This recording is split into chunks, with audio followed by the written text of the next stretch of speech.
we have to take a take two because you.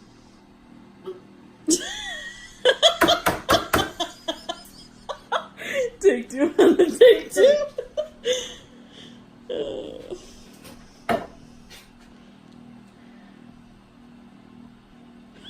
So you know how many takes it takes to retake when you accidentally delete 20 minutes of video?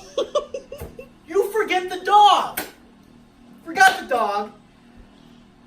Had to record 20 minutes of video, condensed it down into 10 minutes somehow. I forgot half of what I said in the original 20 minutes, so don't forget your dog. And don't delete the video.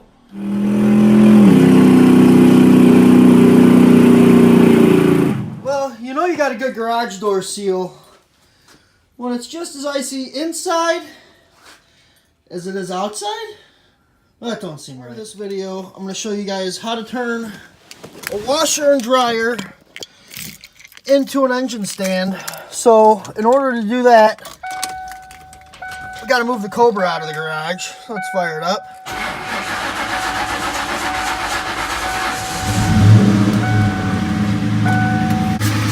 Open the door.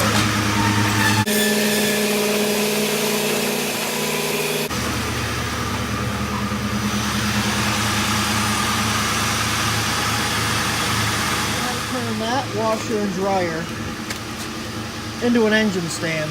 You just hang on here a little bit, let me move some stuff. So as you can tell, I got a red nose. That's because it's cold in here. So I decided I'd turn on the heater. You know, the heater's working great. And I was like, you know, what if I could get it hotter in here? So I turned on a second heater. And I was like, you know what, that's working so good. I should probably turn on a third heater. So we're 44 degrees. We got 3 heaters going in here. I think we're getting somewhere now. This video is going to be a lot of garage stuff. First thing we're going to do, while we were at the World of Wheels yesterday, I bought some organizers because this socket mess is driving me absolutely insane. Got just drawers with random sockets. Yeah, I know, this toolbox is just awesome. It's everything a toolbox should be. Back to this. So, bought all of these, everything, 2 of each, $24 I think with tax and everything, so can't beat that. 1/2 inch, 3/8, 1/4 inch. So first thing we're going to do is organize all of this stuff. So let's get into some time lapse here and get this done. Alright, so, you know, American fits. The American toolbox that fits. Metric always has to be an issue. This does not, just doesn't fit. I don't like it. We're gonna modify this. Hacksaw should do it, right?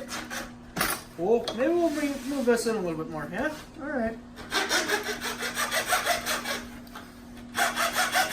Probably should have cut off the end with the tab, huh? Well, we'll cut this side. We're already halfway through. Then we'll cut the tab off and see what we got.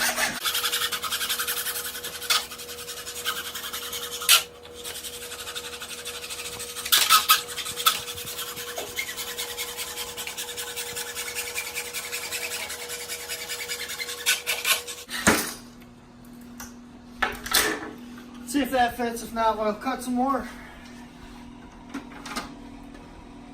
We're gonna need to cut some more. I mean, who's gonna hang this thing up anyways? What do you need that for?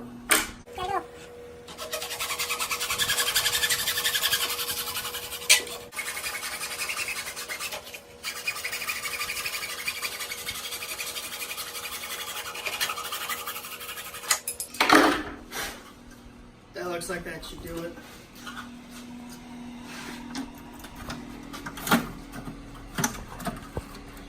Oh. Still a little tight in there.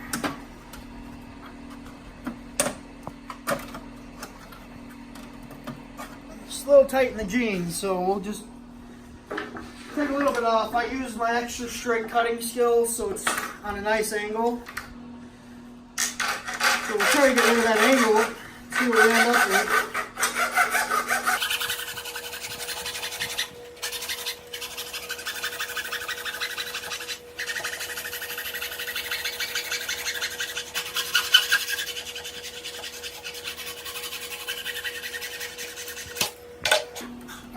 has to fit now.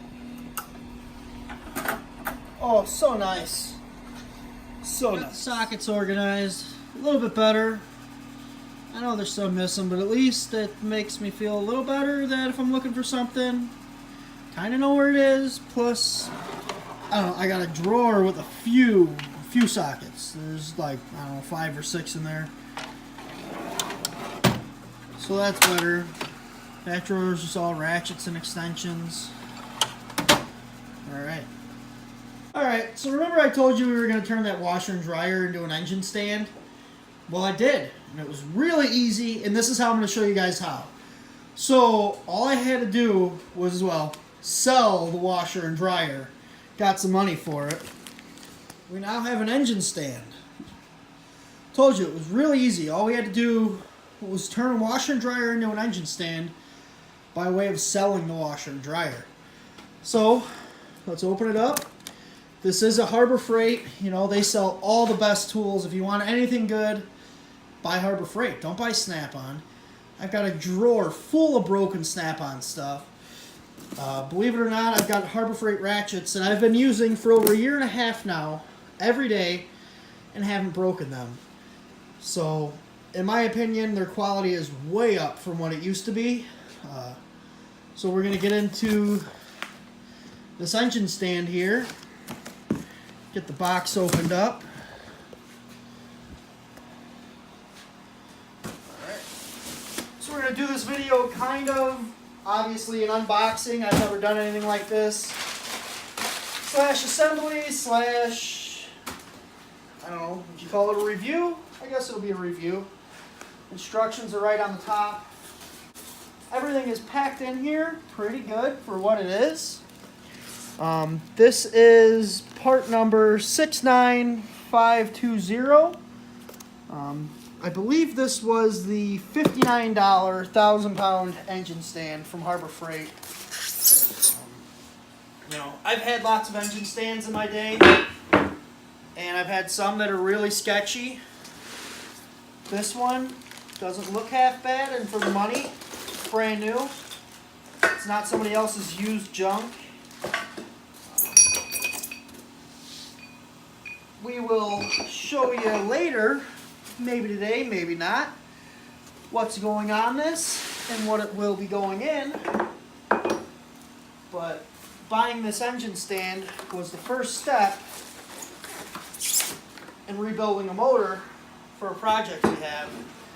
First step to that project is doing the motor.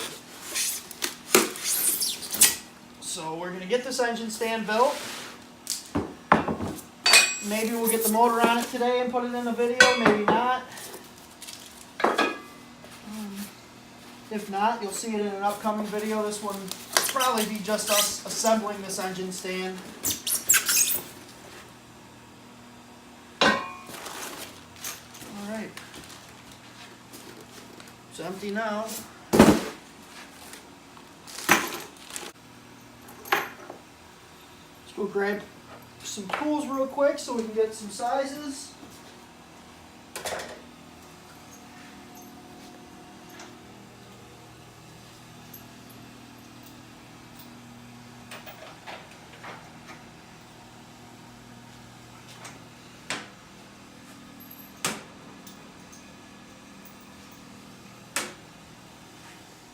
Good puppy. So, gotta start the day out with a real manly drink. I prefer my bubblegum soda. Get here my Wild Bill's cup. Oh yeah, it's blue too, just in case you're wondering. I don't do the pink bubblegum. It's gotta be the blue bubblegum. Alrighty. Real life this time. Y'all ready for this? Okay. Cut. Alright, I'm gonna try to be serious this time. Action.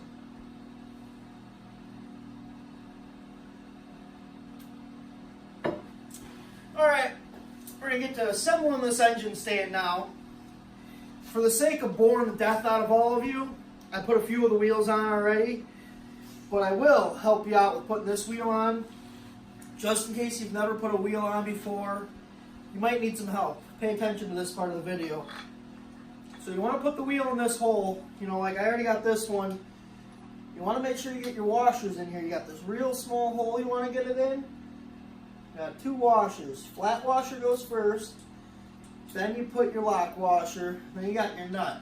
Now screw your nut on. And get it in there. It's real convenient. You can get in the hole. And take your wrench. These ones are 3/4. I'm guessing all these Harbor Freight stands are going to be 3/4. Like I was kind of saying before, this was a killer deal to buy this whole setup here, at least to me.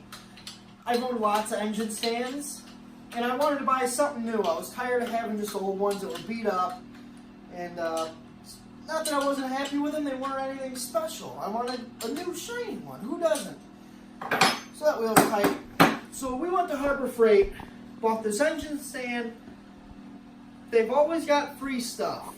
Anytime you get their catalogs, you get anything in the mail, there's something for free. There's always 20% off coupons minimum. So we went, bought this list for $59. We got this, we got a 4-pack of microfibers for free, and I bought these cutoff wheels. I think they were $4.99. Out the door, $58 with tax and everything. I mean, how can you beat that? Brand new engine stand. Thing's not half bad. In my opinion, it's really nice. I don't know if you're going to use this if you're building high-end engines. You might. For what I'm going to use it for, it's more than enough. Back to these cutoff wheels. You know, these ones I've used them. They're all right. But no matter who you're using, I don't care if it's DeWalt, you know, whatever the brand is, wear a face mask. I got this one over here. This one, you know, it's a Blue Point mask. I've had this thing forever. If you're using a cutoff wheel, get a mask. They're very inexpensive. Saves you from being like all the horror stories you always hear, these things blowing apart, cutting someone's face open. If you're using a cutoff wheel, throw a mask on. How hard is it? This is way better than a pair of safety glasses is ever going to be. That's enough safety rant. Back to assembling this. So we got the bolts tight on all the wheels. The wheels are set up. So now we got to get this here bolted on to this contraption here. Let's get our bolts we got sitting right over here. These bolts just slide in. You always want the washer on the bottom. So I'm going to slide the washer on here. I'm trying to do this zero-handed.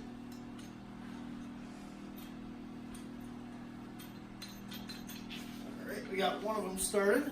Let's grab another one.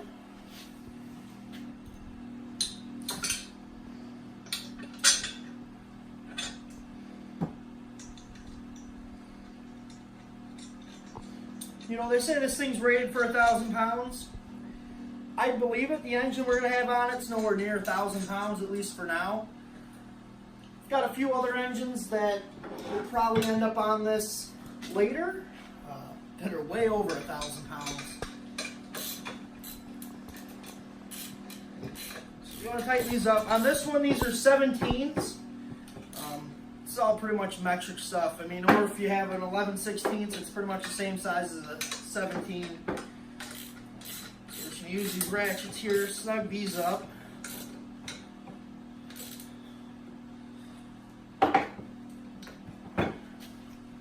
Alright, now we got a bolt. This is your main mast, if you want to call it that. You got to get this one bolted up here. I'm putting so all the heads of my bolts are to the outside so you don't catch your foot or catch something on them. That's personal preference. You can do it either way, but you always want your washer on the side the nut's on. You don't want any loose nuts. You want to make sure you tighten this up pretty tight on all this stuff. Like I said, you're going to have minimum 500-pound engine standing on this thing. You don't want none of this wiggling and moving and doing none of that funky stuff. Let me hide behind it here. Camera shy. I know I pulled a little movie magic on you guys this time and had some of the wheels already on. I I figured it was so exciting that you didn't want to watch me assemble all the wheels and everything.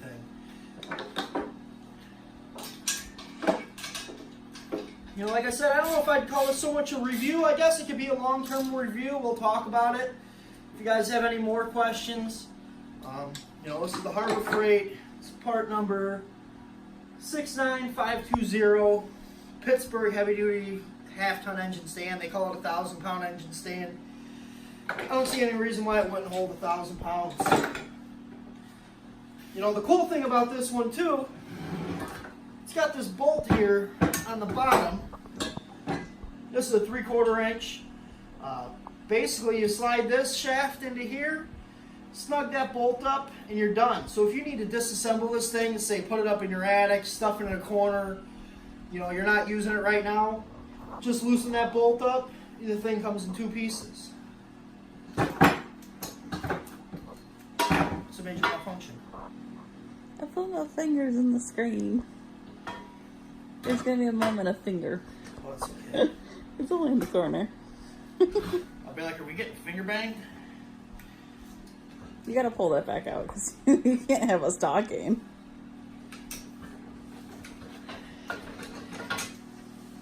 So now you want to go ahead, you want to slide this pole.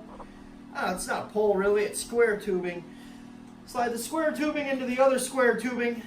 It's just like playing with, you know, them things when you were a kid.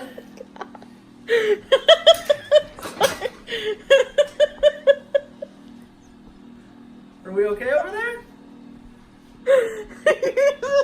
You have to stop.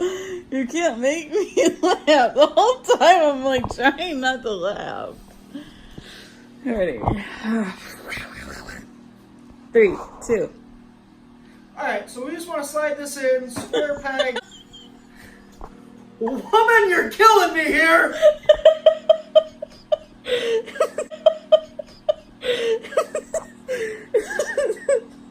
I'm sorry. I'm gonna make you go outside and keep it up. Someone's got a case of the giggles! Alright, you better quit your fucking shit now. This is about to get real serious.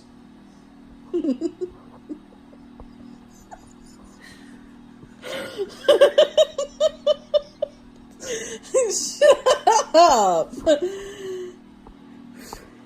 Okay. Alright, so you want to slide this square peg into the square hole. Everybody here is, you know, sliding a square peg into a round hole. No.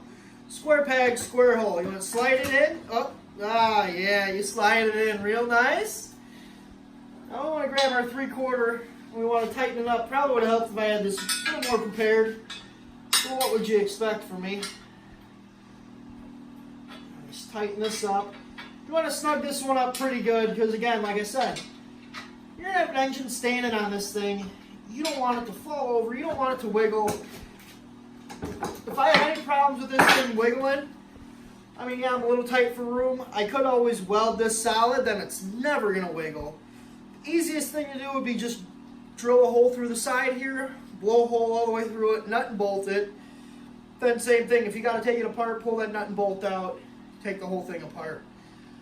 So that's it. This is it basically together. I know it's sitting on this fancy table here. I bet you're all wondering about this table I'm using. These are limited edition. Can't really buy them. This was a $4 piece of shelving from Menards. And it's standing on a bumper horse. You know, I'm a body man, so I have horses, caballos, whatever you want to call them, laying all over. You know, this is a very limited edition version I got here. I use it for all kinds of stuff. This $4 board goes a long way. But seriously, if you ever, you know, need something like this, you can buy a horse like this, not this one, because this one's mine. From Harbor Freight, they're about 20 bucks. You buy this board, probably at your local Menards in the scrap section for 4 to 10 bucks. Got you a little makeshift workbench. It's really nice for if you're working on something, especially this is white. So you got tools laid out. Everything's very clear, you know. If you're rebuilding a carburetor or something, say you don't have a bench, not that I have the best bench in the world, but you have, you know, everything's clear and visible, which is really nice for working on stuff. I love rebuilding carburetors, so to me, something like this, I'll have my little dish that I use to hold all my parts, and then everything's here, and it's white, so you're not going to miss anything. You're never going to, miss a brown part or a black part or a gold part if you're rebuilding a Holly and everything's that gold anodized color. It's going to be against a white backboard. You're going to see it. So that's enough about my table. Don't get any ideals, not for sale. Back to the engine stand. It's all done. It's all put together. We're going to get this thing on the ground. We're going to get it hooked up to the motor. I know I already kind of skipped more movie magic. I put together the base plate that holds the motor. It's already together. You'll see that when we put it onto the back of the motor.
This beautiful, dirty, if you can't tell already, small block Chevy is what's going to be going in that project that I've been kind of hinting about, kind of talking about. This is a 350. It is out of a 1973 El Camino SS. That's the car from the beginning of my intro. When it's doing a burnout, that was when it had the 454 in it, which I obviously replaced this bad boy. So if you watch now, I'm going to jack this up and I'm going to show you how I put it into the engine stand. This is the easiest way. When I was younger, I'm an old man now, I consider myself, I used to fight and try and mount the engine onto that with this into there. It never worked. So if you watch, I'm going to jack this up. You want to jack it up usually higher than your engine stand itself. Especially since this is on an angle, I don't have my leveler on it. So we've just got to deal with what we have right now.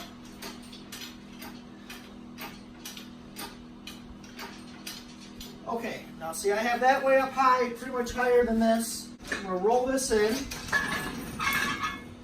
You spin this. Now you want to bring this to it. You want to slide it on.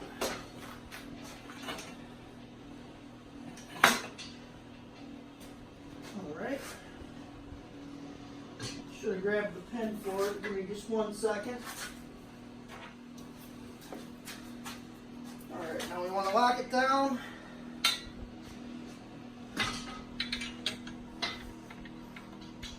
So this way, when we come down with this thing, the motor don't try spinning, doing nothing funny.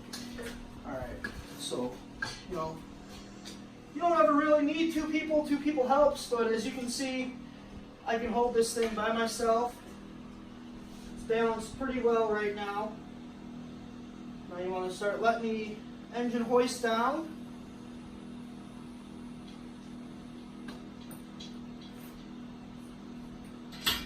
And here we go. Alright. Now we are fully supported by the engine stand. And I'll tell you what, that thing didn't barely move at all. For our Harbor Freight beauty that we put together, I'd say it's going to have no problem holding up this little small block. Alright, so we've got this thing all set up here on the engine stand. My plan is, obviously we're not going to do it now. It's getting late. It's Sunday night. I don't know when I'm going to upload this video, but next step is we're going to degrease this thing, clean it all up. But the main reason this engine got pulled out of my El Camino originally, it had the infamous nylon timing gear that GM thought was a great idea. Hey, let's put an aluminum gear with nylon teeth. It'll be awesome. It'll never fail. Yeah, no, they all failed. This one failed while I was driving the car. As you can see in there, So instead of replacing it, I decided I'll just put a 454 in the car. Why not? There's no replacement for displacement. But like I keep saying, the project we have this thing planned for, I would be lucky if it weighs 2,000 pounds when we're done with it. So even this thing in stock form, 1970 trim, even if it makes 200 horse to the tire, it's going to be a lot of fun. It's going to be a V8. It's going to be basically open headers. It's going to be awesome. So stay tuned. We will degrease this thing in the next couple days. Let you see what it looks like. If you guys want to help me out at all, we're planning on doing, we'll call it the car, black. Maybe we'll go a different color. We're thinking about colors for the engine. I don't want to go Chevy orange, that's boring. So we're thinking maybe pink, maybe green, purple, maybe red, who knows? If you guys have any input, help me out. What do you think would be a cool, odd color to paint this engine? I want something that you can see oil spills, if it's leaking oil or if it's leaking coolant. I want to be able to see it. I want to be able to see it fast. I don't want to be out there, thing leak coolant, we put it into the wall. That's not fun for anybody. So if you want to come over here and check out, I'll show you how I like to clean engines. I'll show you some of the products I use, and you'll be amazed where I buy the stuff. So these are all my scrub buddies. This is what I use to degrease an engine. Everything here is from Dollar Tree. Everybody has a dollar store.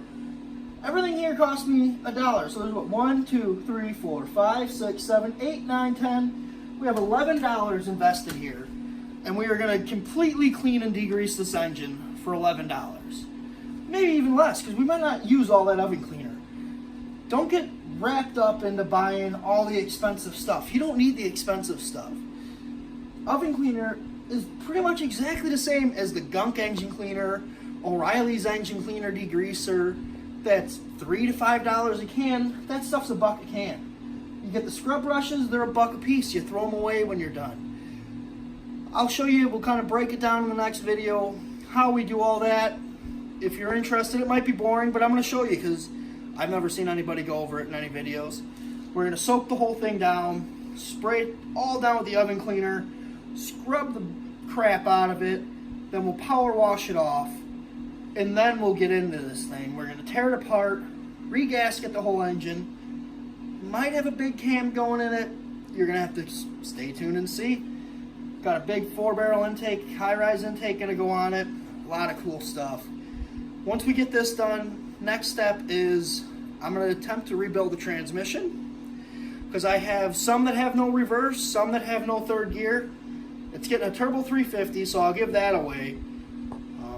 We're going to rebuild that right here on this bench. It'll be the first transmission I've ever done in my life. I've built tons of motors. I want to attempt rebuilding a transmission. I can get a kit for less than $100. And here's the other thing. This project entire, everything's going to be done for under $1,000. We're going to show you basically how, in this, what you see here, this 2-car garage that I only have a car to work in, we're going to do fabrication, we're going to rebuild the motor, we're going to rebuild the transmission, all for under $1,000. And we're going to have fun. You know, I've got race cars that we could do and it'd be a huge build. This is going to show you how, if you got little money, little space, but you got time, you can build something, you can have fun with it. And we're going to use as much used parts as we can. If it's something I take off my floor in here to use, I'm going to give it a price. I'm going to give it a used price. Usually most stuff used price, you either take what a swap meet price would be, or you take what Summit would sell it for and do it 50% off, because usually that's what you buy stuff for at the swap meet. Or I'll look on Rock Auto. If Rock Auto says it's $30, then we'll do half off of that. Whatever the case is, we're going to try using as many parts as I have, but we're going to give them a dollar amount. There is going to be parts that we have to buy brand new. No ifs, ands, or buts. I don't have a gasket kit laying around. I don't have brake pedal assembly. You'll see why we need that in the future. A lot of little things we're going to need. So stay tuned, guys. I hope you enjoy this build. It's going to be a lot of fun. I can't wait to get it out. I can't wait to play with it. We're just going to do all kinds of crazy stuff with this car, we'll call it. Stay tuned, guys. Like, comment, share, subscribe. Just keep coming back. You're gonna like it. Should record a little bit of this. I'll put a little bit of this in there. Did you just booty dance? Twerk it, twerk it, twerk it. What are you doing, Professor? Hi! Oh, you're crazy. You're so crazy. Oh, you're so crazy. Show me you're crazy. What are you doing? What are you doing?